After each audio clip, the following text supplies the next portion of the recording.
ในเนียงกัญญาจิติเมตรัยขยมบาดเปลนี่ให้หนึ่งกรมการเงียกำปงแต่ในปีมุกตีจัดการทุ่มระบบองค์การสหประชาชาติในไอบรินิวยอร์กให้ในเปลบันติดนี่สถานเปสกกรรมระบบสหรัฐอเมริกร่วมจิมวยหนึ่งปรตภูระบบสหภาพยุโรปหนึ่งเรียบจอมพิธีมวยดำใบสดับสักกรรมระบบดำนางคณะปะสงจีดระบบองค์การสังคมซิวิลจีดหนึ่งองค์การสังคมองค์การอันตรายจีดจุ่มวิหาในประเทศกัมพูชีจีพิเศษการทะเลเจ้าในลัทธิประชาธิปไตยในกัมพูชีวิกมันได้โจรวมนั่นคือเมียนกัญญาได้จีโกนไซระบบลูกกำสุขามีลูกปางุนเตียงได้จีประเทศวิทยุวีโอดีมีปีดำนางระบบองค์การสติมนุษย์อันตรายจีคลอมือสิมนุษย์อันตรายจี Human Rights Watch มีดำนางปีคางสหภาพยุโรปให้หนึ่งปีดำนางระบบสหรัฐอเมริกพองได้ให้กระทรวงจุบเรียพองได้ทางเนี่ยไซโรนาสมิธได้จีเนี่ยเรียกการพิเศษไซปีปัญหาสติมนุษย์ในกัมพูชีนั้นทวีตบัตแต่เนี่ยไซเหมือนบ้านมาจูรวมตัวกันดาวเจ้ายังตัวดำเนินทางเนสไรก็บ้านบินจูนสกัดทลายการระบบเนสไรได้หนึ่งอันจูนดอลองสะองจุ่มนุ่มในปีบันทึกเตียนี้ให้กรมการเงียยืงขยมก่อนหนึ่งแต่จูร่วมทอดประดับโยกสกรรมแบบพิพร้อมแต่งคลำซาในเกิดประชุมนู้ให้ยืงขยมหนึ่งจับสายจูลูกในเนี้ยโดยต่อเตยบาทสมอกุลThank you very much, ladies and gentlemen. Thank you for coming. I'm Jo Adamson. I'm the deputy head of the EU delegation here in New York. Thank you for coming to this important event. Let me maybe just sort of set the context as we see it before I hand over to others. I think for me the most important aspect of this meeting is to have a place where we can discuss how to strengthen Cambodia's developing democratic systems, and we very much see the event as a contribution of support for successful elections next year. So I would like to sort of open that. That's the spirit in which we co-host the meeting. This is about support to Cambodia. It's not about support to particular political institutions or individuals, and so you will hear the EU here in New York in many events expressing our support in general to inclusive institutions, to democracy. So I very much hope that the discussion can be seen in that supportive way for Cambodia as a whole.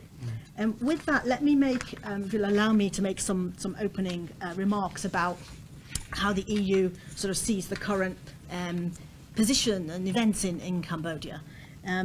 So what I would say is we do have concerns about the political situation in Cambodia and the space that may or may not be available for civil society and the opposition. So we have underlined that the decision by the Cambodian government in November to dissolve a main opposition party is a step away from the path of pluralism and democracy that we see enshrined in Cambodia's constitution, and which has been supported for more than 2 decades by Cambodia's international partners, including the European Union. There have been some statements to put that into a clearer perspective. One is the European Parliament resolution just passed on the 14th of December about Cambodia. And I would also note that the High Representative Federica Mogherini met with the Cambodian Foreign Minister Prak Sokhon in the margins of the ASEM ministerial meeting in Myanmar, where she insisted on the expectation that the continued detention of the opposition leader Kem Sokha and the dissolution of the CNRP would be swiftly reversed. The High Representative recalled that the EU's development cooperation and trade preferences were reliant on Cambodia's respect for human rights. And as I mentioned at the start, we're very focused on how we can support the electoral process next year, how we can support developing democratic institutions. So we have underscored that we expect the electoral process to be legitimate, and we want to ensure that all voters are enfranchised to choose the parties that they wish to vote for. So we are we're currently assessing the situation in terms of our development cooperation, but we have already decided at this point to suspend our support for the National Elections Commission. And just in closing remarks, we really do encourage not just the Cambodian government, but all parties to find a way out of this impasse and have a more structured dialogue with all parties in the opposition. We will continue to discuss with our Cambodian friends, be that government or civil society or opposition, how we can create this political space. I insist on this, that what the EU does always here in New York or wherever we're working on human rights is to support a political space, a space for dialogue.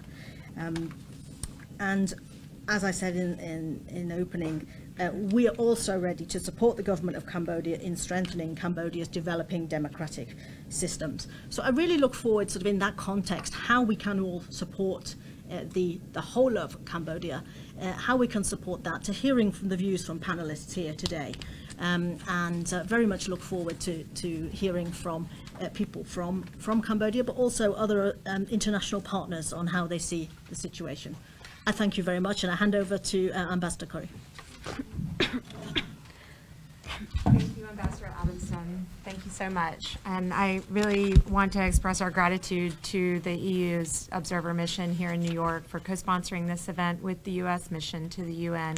It's our pleasure to welcome all of you to US-UN. We're glad you're here, and thank you for your interest in this important topic today. We are here to discuss what we see, as my colleague Ambassador Adamson outlined, as a worrying trend. What we see as the deterioration of democracy in Cambodia. And I want to align us with the remarks that she gave about how this is not about a particular political party or a particular individual. While you will hear certainly about problems regarding the main opposition party and its leadership, but this is about the disenfranchisement of the Cambodian people, the effort to remove their choices and their voices from the discussion about Cambodia's future. And that is what concerns us as a longstanding partner in Cambodia's process of political reconciliation, democratization, and economic development. As evidenced by the number of Cambodian Americans in the room today, you can see that our people-to-people ties with Cambodia are very strong with between the United States. And thus, these recent setbacks in Cambodia's democratic development are especially troubling. Helping Cambodia get back on track, as Joanne said, is why we're here today. Since the signing of the 1991 Paris Peace Accords, we saw that as a watershed moment in Cambodia's history, as most Cambodians did. It laid the groundwork to end a brutal and bloody conflict that had nearly destroyed the country for over 20 years. And the key to that was the establishment of a multi-party democratic political system to escape from the past. It was anchored in human rights and the rule of law. While the period since 1991 has seen many ups and downs as Cambodia struggled to achieve these ideals, overall we have seen progress. A free, independent media and vibrant civil society had begun taking root, and citizens' awareness of their rights in the country had blossomed, as demonstrated by their growing participation in civic and political life. As recently as June, Cambodia held commune council elections that were considered widely to be the freest since the early 1990s, and which showed dramatic gains by the opposition. But over the past year, we've also watched with dismay as there have been other more troubling developments in the political and human rights situation in Cambodia. The recent downturn really picked up steam with the shuttering and expulsion of independent media and civil society organizations. This crackdown took on a more ominous turn in September with the politically motivated arrest of Kem Sokha, the leader of the Cambodian National Rescue Party. Last month, the Cambodian Supreme Court, at the government's request, dissolved the CNRP, the main opposition party of Cambodia, on baseless and politicized allegations. an action which has all but destroyed the credibility of Cambodia's upcoming National Assembly elections scheduled for July 2018. As Special Rapporteur Rona Smith recently said, the opposition must be allowed to exist and to function without fear or intimidation. Democracy is about voice and choice. These moves risk leaving many Cambodians without either. The United States and the international community are greatly concerned about Cambodia's abrupt reversal in course. Our panelists today either have been personally affected by the democratic downturn or have been at the forefront of documenting it. First, Mona Kem, daughter of Kem Sokha and the Deputy Director General of Public Affairs and member of the CNRP. Mona oversees the Departments of International Relations and Civil Society Engagement, as well as the CNRP's Women's Wing. After she speaks, we will hear from Mr. Pa Nong Taong. Mr. Taong is the founder and executive director of the Cambodian Center for Independent Media and the Voice of Democracy radio station. He has been sued by the Cambodian government on politically motivated charges and was banned from broadcasting in August. John Sifton, the Advocacy Director for Human Rights Watch, is also with us this morning to share his perspective on the situation and provide recommendations for what can be done to reverse this troubling trend in Cambodia. Finally, we have a statement provided by Rona Smith, the UN Special Rapporteur on Human Rights in Cambodia. Unfortunately, Special Rapporteur Smith was unable to join us by video conference today as planned. So with her permission, we will be reading her statement for your information. Afterwards, as time permits, we'll have some time for question and answers before wrapping up. And again, I want to thank our colleagues from the delegation of the European Union for co-sponsoring us and for their participation today. Finally, I want to remind everyone here that this event is on the record. And with that, I will pass the floor to Mona. And thank you all again for joining us. I just want to mention, you might want to pull the microphones a little closer. I don't think everyone is hearing. Oh, okay. All right. Thank you. And speak right in. First of all, I want to thank Ambassador Curry and Ambassador Adamson for organizing this very important discussion. And especially, I want to thank some representatives of some countries that are signatories of the Paris Peace Accords that are present today. Your presence are extremely important to the surviving of Cambodia's democracy in the coming weeks, actually, in the coming weeks. And why is it so important that we are here? Here, not exactly at the US mission, but here at the UN is where the Paris Peace Accord was born. And now over 26 years, Peace Accord have been violated by the Cambodian ruling elites through their absolute control of Senate, the judiciary, the whole judiciary system, the military, and also even the anti-corruption unit. All of these have been used as tools to crack down on not only the opposition party, but also civil society and media. So what's so important about the Paris Peace Accord? I would not go into discussion about all the details, but the number one thing, it's supposed to guarantee a multi-party democracy in Cambodia.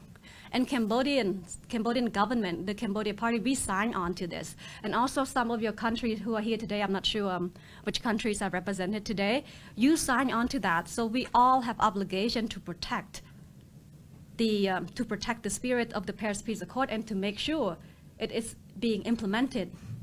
And now I can tell you that all the elements, all the pillars that would support a multi-party democracy have been dismantled, especially in the last 3 months. Mainly the dissolution of the only main viable opposition party that had seat in the National Assembly, the Cambodian National Rescue Party. And number 2, the arrest of the leader, Kem Sokha, who is now in prison for about 109 days already in illegal detention. And number 3, the continued crackdown on civil society. Now they are working in fear, and some of them are facing charges.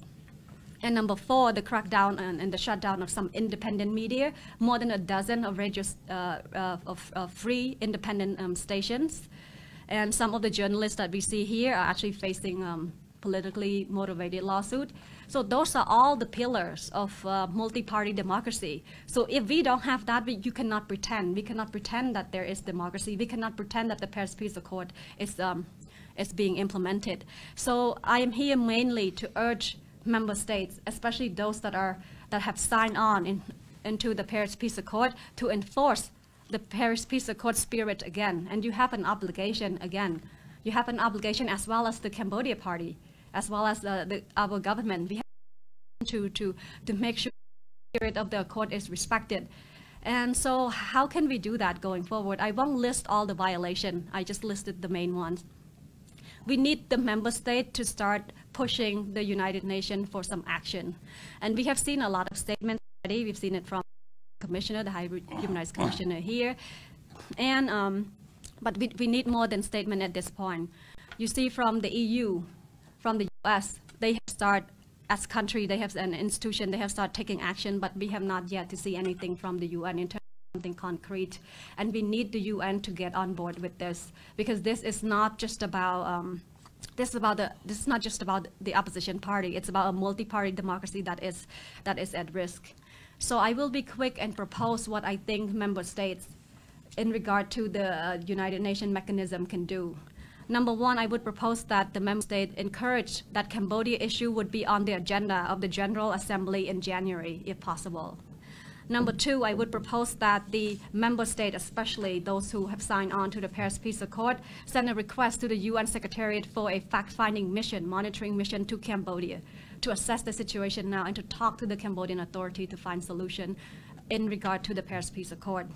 And number three, I would request that the member state, I would request that the member state request to the UN body to review Cambodian membership at the UN. Because after, in 1997, after the coup, and this is very similar to 1997, after the coup, I think Cambodian membership was being suspended. And in some way, if I may add, in some way, this is a lot worse than 1997. It's a different kind of coup. For example, the redistribution of elected position by our party that have been redistributed to smaller party and the ruling party. So why are we even here pretending that we're going to have an election in 2018 when it is very clear that the ruling elites right now, they have shown in Cambodia, they have shown that they have zero respect for election. If in June of this year, we had a pretty free and fair election that all parties accepted, and I think it was congratulated by the international community. But yet, months later, those elected seats were stolen from us. So how would we have confidence that going to 2018, that the election, first of all, would be free and fair, which is not because all the pillars have been dismantled. And number two, even if it was free and fair in 2018, how do we expect that the result will not be robbed from us again? So this is the job of the UN. I think it has to do with guaranteeing peace and security as well in Cambodia, in the region, as well as in the region. So I want to summarize that it is very important that member states begin to act, and we need to see action beyond statement. I'm happy to answer any question and to hear any remark from everyone's here, especially representative from the countries that have signed on to the Paris Peace Accord. Thank you. Thank you, Mona. Thank you, Ambassador Curry and Ambassador Adamson, who are and a great honor to be here. Yeah, I don't want to repeat what happened in Cambodia. I think many of you know that. To draw attention to some point, since the last August, I think there is a turning point for Cambodian civil society, media, and the opposition party who face a stronger systematic crackdown from the government by not only targeting the individual or the institution member, but also targeting the institution. For example, the closure of the NDI, the closure of the number of the radio station nationwide, and closure of the opposition party, etc. But I want to highlight that the government always tell the world that the Cambodia has freedom by counting the number of the institutions, for example, like media, radio, more than 300 of radio stations, but all the TV stations, all the radio stations, and more of the media are strongly controlled and influenced by the government. But here, what I want to highlight is the point that why the media and civil society has been cracked down. There are a few points.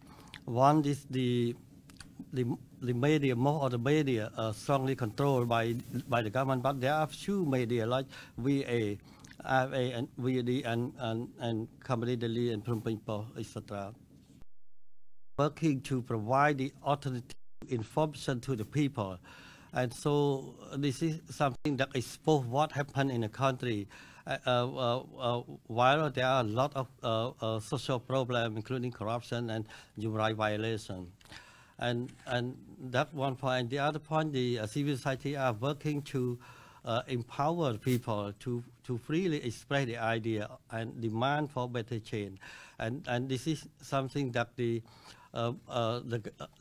government see that we are working to empower people. And when people are empowered, people find a way to change or demand better change. And then the government think that this is something that benefits the opposition.